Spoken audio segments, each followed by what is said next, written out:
I gave away your stupid doll collection, Patricia sneered, arms crossed as if daring me to react. They were just gathering dust. The words hit like a slap. My childhood bedroom stood hollow, shelves stripped bare, each empty space a ghost of 20 years of care and dedication. Those dolls weren't just a collection.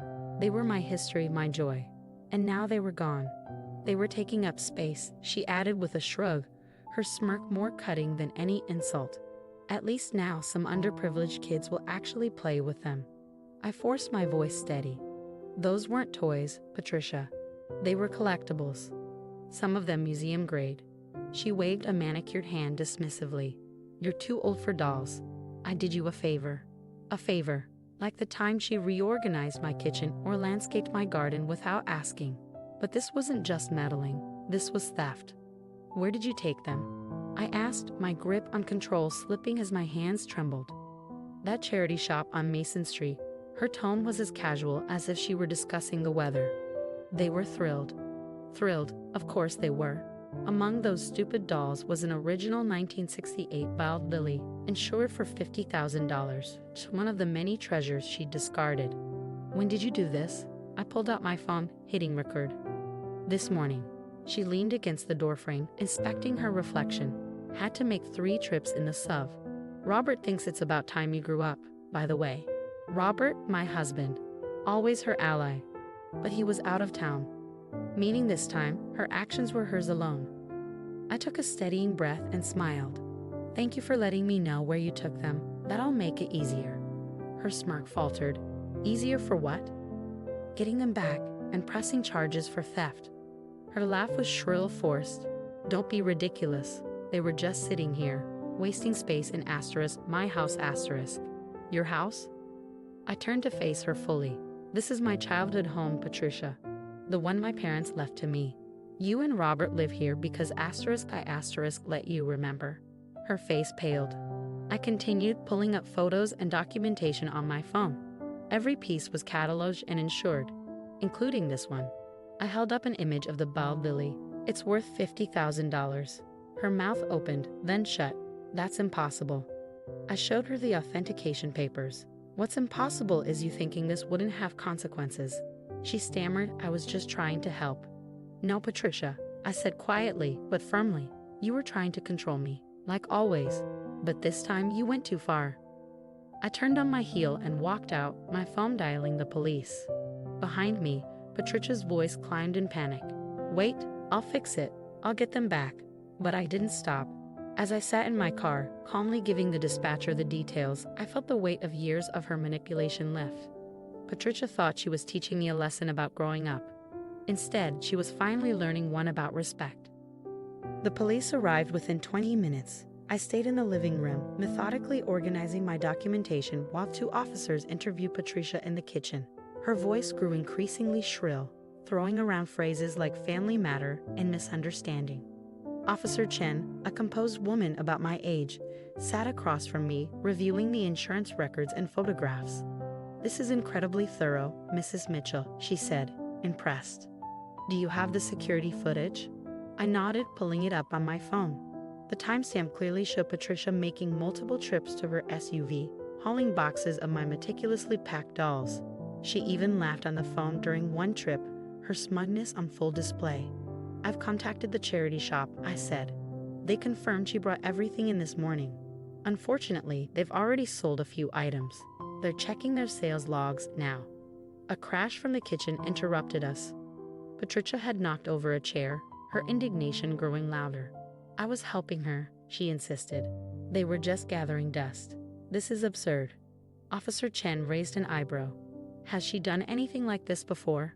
I opened a spreadsheet on my laptop. It's a pattern, I explained, showing her the detailed record. The unauthorized garden renovation, the time she gave away my mother's heirloom china, the endless rearranging of my home without permission. She has no respect for boundaries. Officer Chen murmured her approval of my record keeping.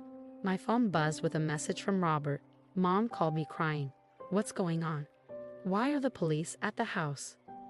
Before I could reply, Patricia stormed into the living room, her composure unraveling. I just spoke to Robert, she announced triumphantly. He's coming home early to fix this. Mrs. Henderson, Officer Chen said, her tone firm. Please return to Officer Davis. We're not done with your statement. This is ridiculous, Patricia snapped. Emma's just being dramatic. She's always been jealous of my relationship with Robert. Possessive and immature. My jaw tightened. Is that why you gave away my collection? To teach me a lesson? They were turning this place into a museum. Robert agrees with me. You need to grow up and focus on being a proper wife, not playing with toys. The room went silent, her words hanging in the air like a slap. Even Patricia seemed to realize she'd overstepped. Officer Chen stood. Mrs. Henderson, you've admitted to knowingly removing and disposing of Mrs. Mitchell's property without permission, and by your own words, with intent to control her behavior. This constitutes theft. Given the value of the items, this is a felony offense. Patricia blanched. A felony? But I'm a grandmother. I volunteer at church. You can't arrest me. We can, and we will. Officer Davis said, stepping in. Please stand up and place your hands behind your back. As Patricia was escorted out, a car screeched into the driveway. Robert hurried up the walkway, his face a mixture of anger and confusion. Emma, what the hell is going on? Why are they arresting Mom? I turned my laptop toward him, displaying the insurance records, photos, and security footage. Your mother stole over $100,000 worth of my collection and gave it away without my consent. Here's the proof. He scrolled through the documentation, his face paling. I didn't know. No, you didn't, I said quietly, because you never asked. You always believed her version of events, never questioning how her actions affected me. You have to drop the charges, he pleaded.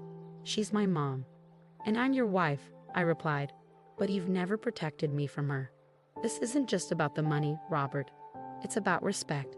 Something she's never shown me, and you've never demanded. Robert flinched but didn't argue. He watched helplessly as the police car drove away with Patricia inside. I need to go to the station, he said finally. She'll need a lawyer. Yes, I said. A good one. As he left, my phone buzzed. A message from Laura, a fellow collector. Just spotted one of your dolls on Facebook Marketplace. Looks like it was sold this morning. Sending a link now. I allowed myself a small, determined smile. The hunt to recover my collection had begun. Patricia thought she could diminish me, but she was about to learn that some battles are worth fighting, and some stupid dolls are worth far more than she'd ever understand. 3 months after Patricia's arrest, I sat in my newly restored doll room, gently placing the recovered Wild Lily doll into its glass display case. The sunlight streaming through the window caught her vintage dress, making her look as radiant as the day I first acquired her. It had taken weeks of effort, negotiating with buyers, navigating legal channels. But I'd managed to recover most of my collection. The collector who had unknowingly purchased Lily from the charity shop had returned her without hesitation once they heard the full story. Patricia's trial loomed just weeks away. She'd initially pleaded not guilty, spinning her actions as an attempt to help the family, but the evidence told a different story. Her lawyer was now scrambling to secure a plea deal. My attorney was confident. With the records you kept and the value of the missing items, she's looking at probation and restitution, he'd assured me.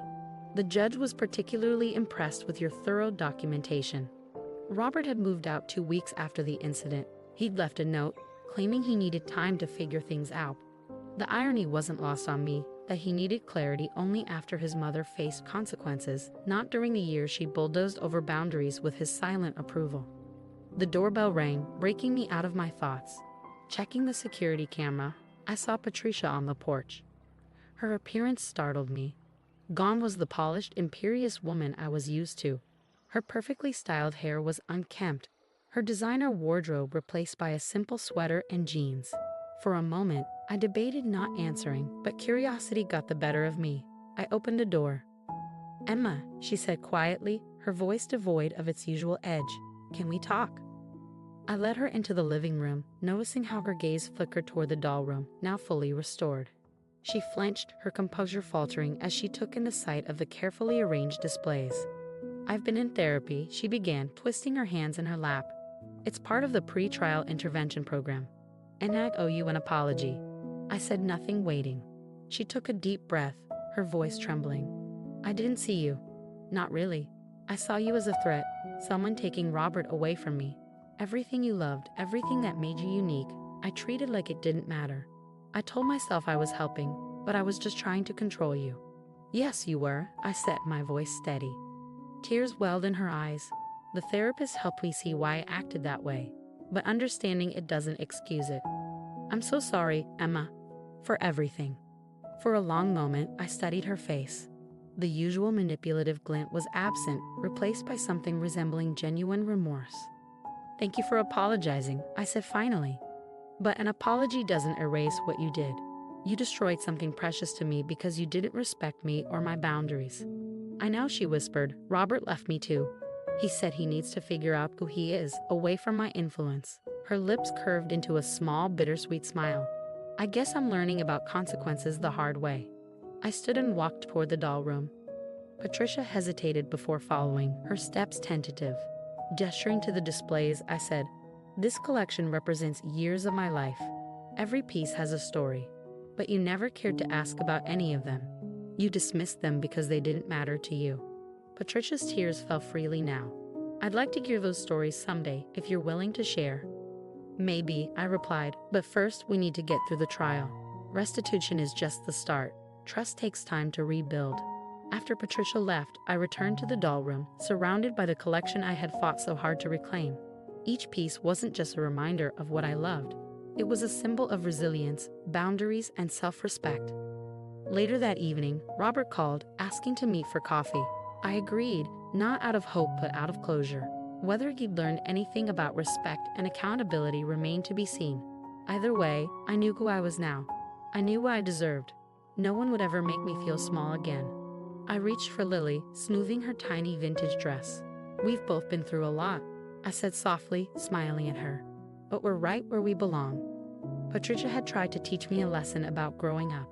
Instead, she'd learned one about respect, boundaries, and the true value of the things she dismissed as worthless. And that was worth more than any collectible in my display case.